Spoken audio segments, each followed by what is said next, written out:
Estonia for large-scale military exercises, which the U.S. and several European countries are conducting near the Russian border.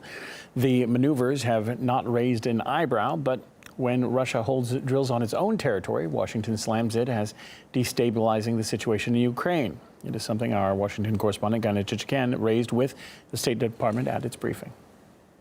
I went to ask the State Department about what seems to be an inconsistency between how the U.S. views its own exercises in the region and how it views Russia's drills. And I'm wondering, why is it that when Russia is carrying out exercises, it's suspicious, it undermines peace? When the U.S. does that, it's exclusively for peace and never undermines anything. I'm not sure what you're referring to. When the U.S. is carrying out exercises thousands of miles away from home, near Russian borders, and that's fine. Russia does that at home, and that's not fine. You are twisting how we've described Russian exercise activity, and I think our activity on the territory of NATO member states has a degree of transparency that is hard to criticize. I want to go back to my question. Maybe you have not, but your colleagues from this podium have criticized Russia for carrying out exercises near its western borders because they raise tensions. Why is it that U.S. exercises do not raise tensions?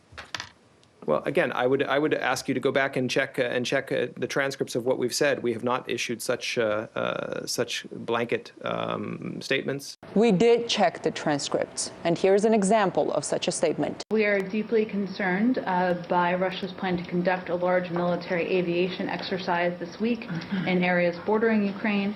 Exercises of this kind are provocative and only serve to escalate tensions. Just to clarify, in that statement, the State Department spokesperson was talking about exercises that Russia carried out inside of Russia.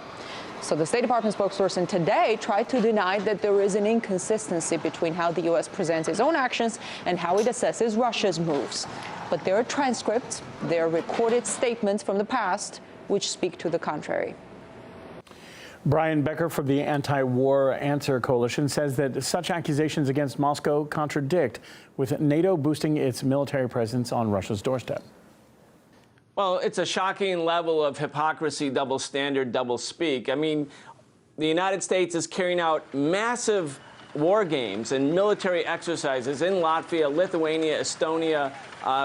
These are the former Soviet republics, key Russian allies on Russia's border, coming within a few hundred kilometers of Russia's border with modern artillery, and that's not a threat. That's just keeping the peace. It extends American military power right up to the edge of Russia, surrounding Russia, as it were. The State Department and the media with the State Department constantly accuse Russia, even when it's acting within its own borders, of threatening its neighbors. I mean, that's just the way, that's the MO right now in the American media, and of course,